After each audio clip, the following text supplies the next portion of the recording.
The Cybersecurity and Infrastructure Security Agency, or CISA, has launched its first nationwide public service announcement.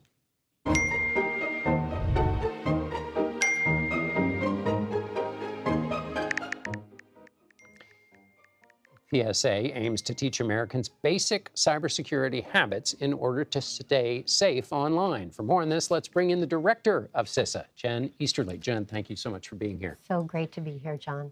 Why this campaign? Yeah. So just to put it into context, it's the 20th anniversary of Cybersecurity Awareness Month. And the Congress resourced us to do a PSA campaign for Americans. And so we kicked it off yesterday. It's called Secure Our World. But I think it's important that we put it in context of the threat environment, right? I mean, our world is so digitized and it happened so fast.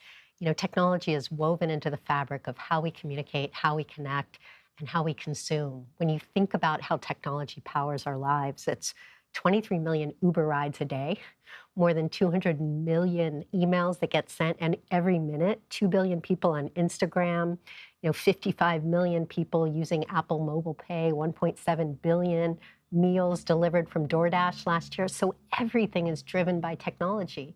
And it's incredible. It's incredible that we can live our worlds like this and be more productive and more efficient. But the thing is, all of this technology has made us more and more vulnerable. So there's a cyber attack every 11 seconds. 7% of the websites we go to lead us to malware, and cybercrime damages are expected to cost the world over $10 trillion by the year 2025. And some of that damage can come in through, for lack of a better term, just regular Joes, right? I mean, that's why this campaign's important. It's not just like, oh, you might, get locked out of your computer for a minute. Yeah. The consequences can be big. I mean, the truth of the matter is the technology that we all rely upon every day has flaws. It has vulnerabilities, and that's how hackers get in. But what we're saying is we're trying to equip every digital citizen from K through gray with the tools that they need. We call it, John, cyber hygiene. And we want to make cyber hygiene as easy as buckling your seatbelt or brushing your teeth. Sometimes I deal with a world where I say cyber and people get scared and their eyes glaze over and they get intimidated because it's so technical. So we're trying to simplify it and demystify it. So easy as a seatbelt belt and also as common as a seatbelt, I would guess, right? Absolutely. You can't get in a car without putting your seatbelt on now.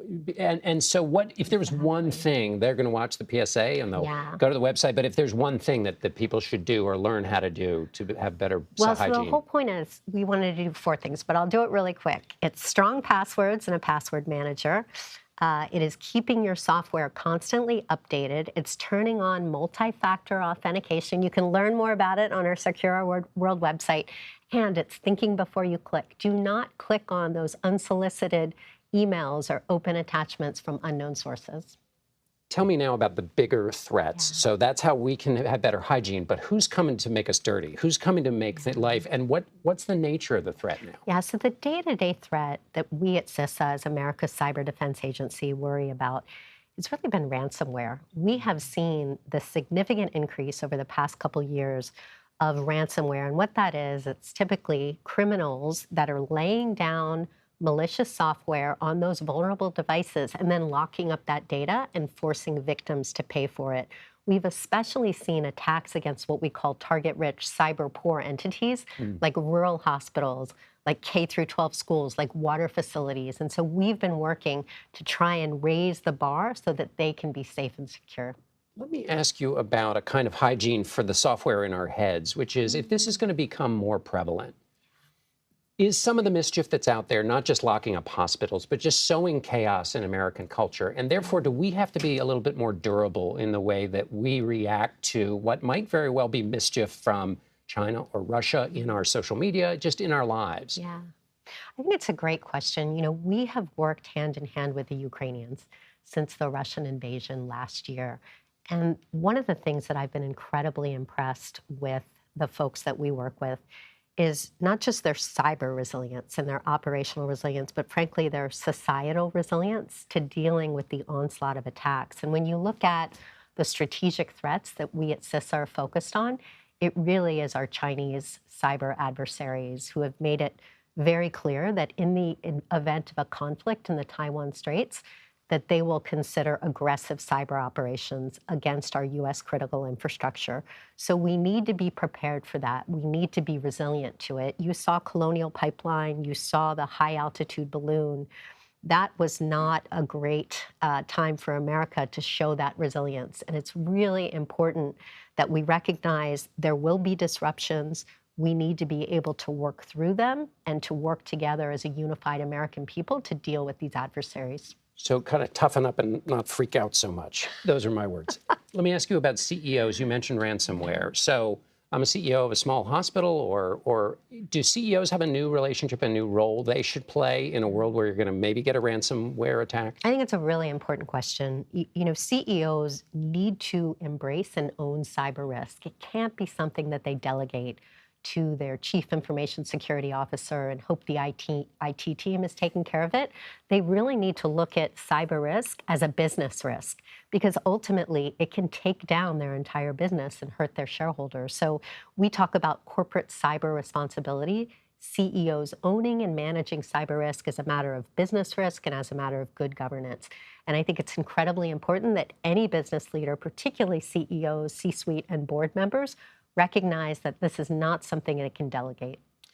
Many of us heard or learned about CISA for the first time in the election context. Yeah. What can you tell us about the durability, the strength of our digital infrastructure with respect to that? And also, what are the attacks new, or what does the attack end of that look like? Yeah. So we serve as what's called the Sector Risk Management Agency for election infrastructure, which means that we work with state and local officials who are on the front lines of defending democracy to make sure they have the resources and information and capabilities to be able to protect that infrastructure from cyber threats, from physical threats, from insider threats, and from foreign influence and disinformation. And we have already started working hand in hand, making sure that they have what they need. I think it's going to be a tough and complex year, John, but it is a top priority mission, and we are leaning forward to ensure that those election officials have what they need. Jen Easterly, thanks so much for being with us. We really appreciate it.